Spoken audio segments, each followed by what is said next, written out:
प्यारे बच्चों, हम चैप्टर नंबर 2 विलियन पढ़ रहे हैं। उसके अंदर हमारा टॉपिक चल रहा है अणुसंख्यक गुणधर्म यानी कोलिगेटिव प्रॉपर्टीज, जिसमें हम पिछले पीरियड्स के अंदर कोलिगेटिव प्रॉपर्टीज मैंने आपको 4 तरह की बताई थी। तो पहली कोलिगेटिव प्रॉपर्टी यानी पहला अणुसंख्यक गुण जो था वो था वाष्प दाब का आपेक्षिक अवनमन, वो हमने पढ़ लिया। दूसरा अणुसंख्यक गुण क्वथनांक का उन्नयन, वे हमने पढ़ लिया।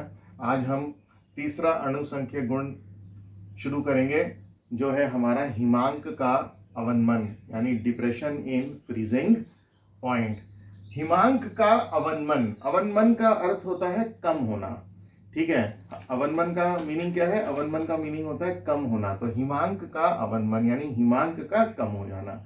तो वो पढ़ने से पहले हमें मालूम होना चाहिए कि जी हिमांक क्या है।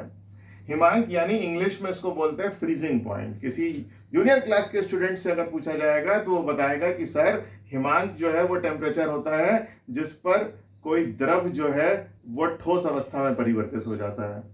यानी अगर और उससे पूछा जाए तो हो सकता है कोई एक आध बता दे कि सर वो टेम्परेचर जिस पर जो है जल यानी वाटर जो है वो बर्फ में कन्वर्ट हो जाए यानी ठोस अवस्था में कन्वर्ट हो जाए, तो उसको हिमांक बोलते हैं। यानी वाटर के लिए 0 डिग्री टेम्परेचर। मगर सीनियर स्टूडेंट्स के लिए ये बात जो है यहाँ पर फर्क हो जाती है। सीनियर स्टूडेंट्स को ये वाली डेफिनेशन नहीं देनी है। तो सीनियर स्टूडेंट्स के लिए क्या है, किसी द्रव विलायक का हिमांक वो निश्चित ताप है जिस पर द्रव विलायक की द्रव अवस्था एवं ठोस अवस्था के वाष्प दाब क्या हो जाए, बराबर हो जाए। क्या बताया मैंने आपको बताया किसी विलायक का हिमांक जो है, किसी द्रव विलायक का हिमांक वो ताप है जिस पर उसकी द्रव अवस्था एवं ठोस अवस्था का वाष्प दाब जो है वो क्या हो जाए, बराबर हो जाए।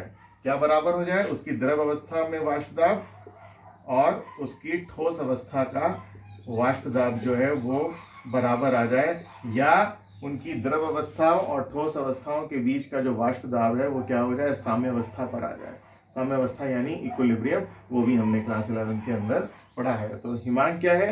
हिमांक किसी द्रव विलायक का हिमांक वो निश्चित ताप है जिस पर किसी द्रव विलायक की द्रव अवस्था एवं ठोस अवस्था में वाष्प दाब क्या हो जाता है, बराबर हो जाता है। ठीक है, तो ये तो है हमारा हिमांक। और हम क्या पढ़ रहे हैं? हिमांक का अवनमन पढ़ रहे हैं। जैसा कि हमने पढ़ा है कि अणुसंख्यक गुणों के अंदर हमने जो विलय लिया है वो क्या लिया है? अणुसंख्यक गुण किसके हैं? अणुसंख्यक गुण विलयन में उपस्थित अवाष्पशील विलय के तनु विलयनों के गुण हैं। तो विलय कौन सा लिया जा रहा है? अणुसंख्यक गुण के अंदर जो विलय लिया जा रहा है वो लिया जा रहा है अवाष्पशील विलय। तो जब किसी विलायक में अवाष्पशील विलय मिलाया जाता है तो उसका वाष्प दाब कम हो जाता है।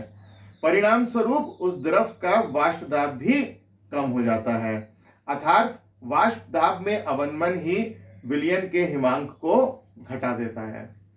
तो क्या हुआ? जब किसी विलायक में अवाष्पशील विलय मिलाया गया तो उसका क्या कम हो गया? वाष्प दाब कम हो गया, जिसके कारण क्या हुआ? उस द्रव का वाष्प दाब भी कम हो गया। अर्थात वाष्प दाब में अवनमन ही विलयन के हिमांक को घटा देता है। तो जो हिमांक का अवनमन है, हिमांक का अवनमन है डेल्टा टी एफ। क्या है? डेल्टा टी एफ, जो कि क्या है?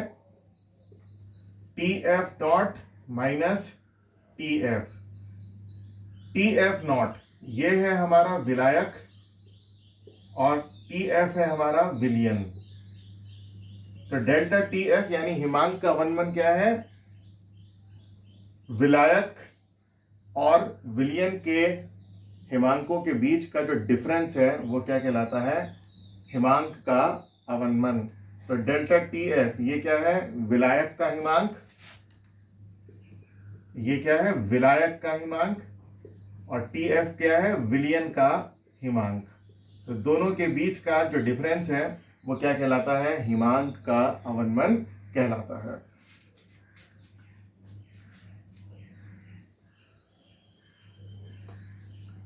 जैसा हमने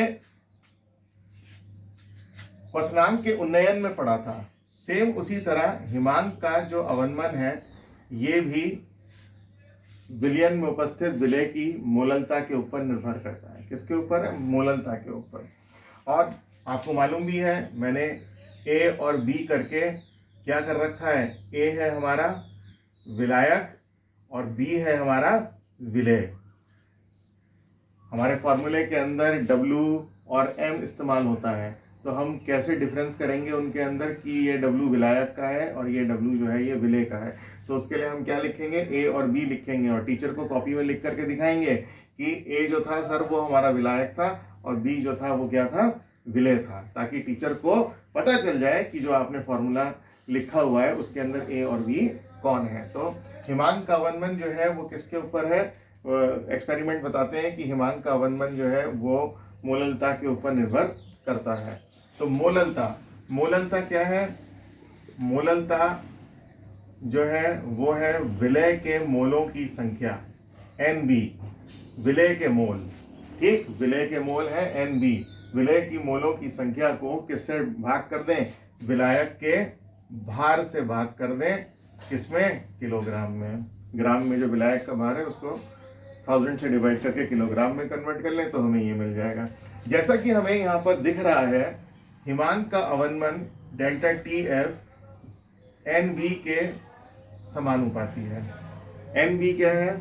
विलय के मोलों की संख्या के समानुपाती है, इसलिए हिमांक का अवनमन एक क्या है, अणु संख्य गुण है। ये एग्जाम में प्रूफ करने के लिए आता है कि प्रूफ करिए कि हिमांक का अवनमन जो है वो एक अणु संख्य गुण है। तो आप बताओगे कि सर ऐसे करके बता दिया आपने कि यहाँ ये आ गया कि जी हिमांक का अवनमन विलय के मोलों की संख्या पर निर्भर करता है। क्यों अणु संख्य गुण है? क्योंकि अणु संख्य गुण की परिभाषा बताती है कि अणु संख्य गुण तनु विलयनों के वे गुण होते हैं जो विलय के मोलों की संख्या पर निर्भर करते हैं। तो यहाँ पर क्या आ गया, NB, स्मॉल n क्या है, मोलों की संख्या, और B कौन है, विलय। तो विलय के मोलों की संख्या के पर निर्भर कर रहे हैं, इसलिए ये अणु संख्य गुण है।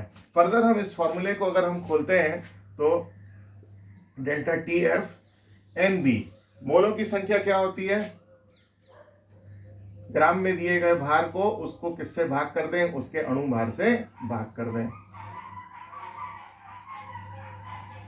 ठीक है, अब हमने क्या हटाना है, समानुपाती का साइन हटाना है। तो समानुपाती का साइन हटाएंगे तो हम क्या लगाएंगे, हम एक स्थिरांक लगाएंगे KF। KF यहां पर है मोलल अवनमन स्थिरांक।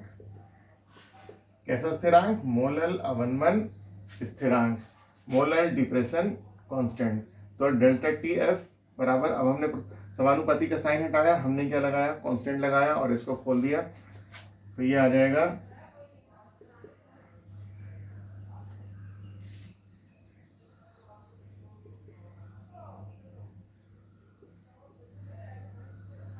हिमांक के अवनमन टॉपिक के ऊपर यदि हमें कोई न्यूमेरिकल एग्जाम में पूछा जाता है तो हमें ये फॉर्मूले का इस्तेमाल करना होगा। अब आप कहोगे कि सर हिमांक के अवनमन के लिए आपने जो फॉर्मूला लिखाया है और क्वथनांक के उन्नयन के लिए दोनों के लिए फॉर्मूला सेम है। तो मैं कहूँगा हाँ जी दोनों का फॉर्मूला सेम है, केवल डिफरेंस क्या है, डेल्टा TF। डेल्टा TF यानी हिमांक का अवनमन क्या है, विलायक के हिमांक में से हमने क्या हटा दिया, विलयन का हिमांक कम कर दिया।